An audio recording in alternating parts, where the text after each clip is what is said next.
নমস্কাৰ বন্ধু বান্ধৱীসকল, পুনৰবাৰ স্বাগতম জনাইছোঁ আমাৰ এই ইউটিউব চেনেলটোলৈ। বন্ধু বান্ধৱীসকল, সকলোৰে মোবাইলত আজি নিশ্চয়কৈ আপোনালোকে এটা মেছেজ পাইছে যে এমপ্লয়মেণ্ট এক্সচেঞ্জৰ সন্দৰ্ভত। মেছেজটোতনো কি আছিল আৰু সকলোৱে এমপ্লয়মেণ্ট এক্সচেঞ্জত ৰেজিষ্ট্ৰেশ্যন কৰিব লাগিব নেকি, সেই সকলো কথা আজিৰ এই ভিডিঅ'ত আমি আলোচনা কৰিম। আৰু আগতে যিসকলে ৰেজিষ্ট্ৰেশ্যন কৰিছিল সেই সকলোবিলাক ইনভেলিড হ'ব নেকি, লগতে সকলোৱে নতুনকৈ ৰেজিষ্ট্ৰেশ্যন বা পুনৰবাৰ আপোনালোকে ৰেজিষ্টাৰ কৰিব লাগিব নেকি, সেইখিনি কথা ডিটেইলত আলোচনা কৰিম। তেতিয়াহ'লে বন্ধু বান্ধৱীসকল, ভিডিঅ'টো আপোনালোকে সম্পূৰ্ণকৈ চাই থাকিব আৰু কিবা আপোনালোকৰ কনফিউজন থাকিলে নিশ্চয়কৈ কমেণ্টত সুধিব।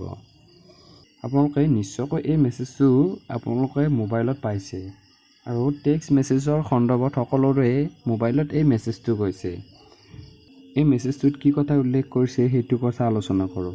ইয়াত লিখিছে যে কেণ্ডিডেট যিসকলে 2 জানুৱাৰী 2024 চনৰ আগতে ৰেজিষ্ট্ৰেশ্যন কৰিছিল এমপ্লয়মেণ্ট এক্সচেঞ্জত, সেইসকলে পুনৰবাৰ ৰেজিষ্ট্ৰেশ্যন কৰিব লাগিব থ্ৰু সেৱা সেতু পৰ্টেলৰ দ্বাৰাই। আৰু এইটো আপোনালোকৰ ডেটটো লিখা আছে 15 আগষ্ট আপোনালোকৰ লাষ্ট ডেট, আৰু ৰেজিষ্ট্ৰেশ্যনৰ অন্তিম ডেট হ'ল 15 আগষ্ট। যিসকলে 2 জানুৱাৰী 2024 চনৰ আগতে এমপ্লয়মেণ্ট এক্সচেঞ্জত আবেদন কৰিছিল বা অনলাইন আপোনালোকে ৰেজিষ্ট্ৰেশ্যন কৰিছিল, সেইসকলেহে পুনৰবাৰ ৰেজিষ্ট্ৰেশ্যন কৰিব লাগিব। যিসকলে ইয়াৰ পিছত কৰিছে সেইসকলে কোনো ধৰণৰ ৰেজিষ্ট্ৰেশ্যন কৰিব নালাগে।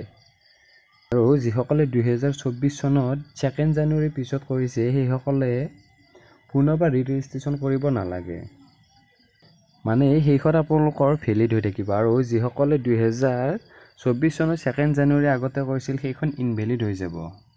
বন্ধু বান্ধৱীসকল, আজিলৈ ভিডিঅ'টো এইখিনি আছিল। যদি আপোনালোকৰ কিবা কনফিউজন আছে আপোনালোকে তলত কমেণ্ট কৰি জনাব। তেতিয়াহ'লে আজিলৈ ইমানেই। ধন্যবাদ। জয় অসম।